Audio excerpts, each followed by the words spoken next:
The usage of motion graphics in film title sequences was arguably pioneered by graphic designer Saul in the 1950s.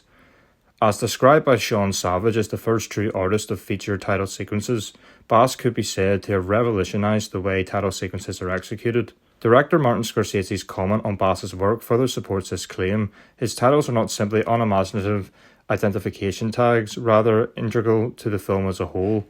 In this video essay, Bass's large impact on title sequences style and aesthetics will be discussed through the focusing of Dépatie Freleng's sequence in The Pink Panther and Oliver Kuntzel and Florence Degas in Catch Me If You Can.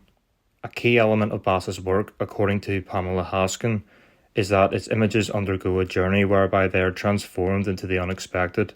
This concept is apparent in both of the film sequences. Firstly, in The Pink Panther, the title sequence begins with a clever zoom-in of the jewel, revealing the Pink Panther who personifies the flaw that it gives it its value, which will be therefore interpreted as the character giving the credits meaning despite disrupting its flow. Throughout the Panther is at opposing ends with anthropomorphic hands who repeatedly try to prevent it from interfering with the credits, setting the humorous tone of the film, foreshadowing the manner that Inspector Clouseau comedically disrupts the plans of Joe Thief the Phantom in the film, with the character making a brief cameo in the sequence. The Panther plays around with the words that appear on the screen, such as spinning them around and reacting in an entertaining manner, whistling or smiling when female names appear, or acting smug to its own name, repeatedly attempting to emphasize its own importance to little avail, with the hand attempting to maintain order. Also, the Panther cleverly imitates the roles of some of the cast, such as the composer and director of photography, reminiscent of the humour in classic cartoons such as Looney Tunes, potentially to appeal to a wider audience.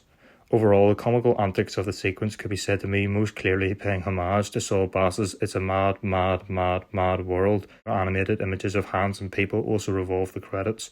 Elsewhere in Catch Me If You Can, the sequence loosely details the film's narrative of teenager Frank Abagnale Jr. conning many's various occupations such as a pilot and doctor, and reflects Bass's influence in his aesthetics with parallels to his sequences in spy thriller North by Northwest and courtroom drama Anatomy of a Murder.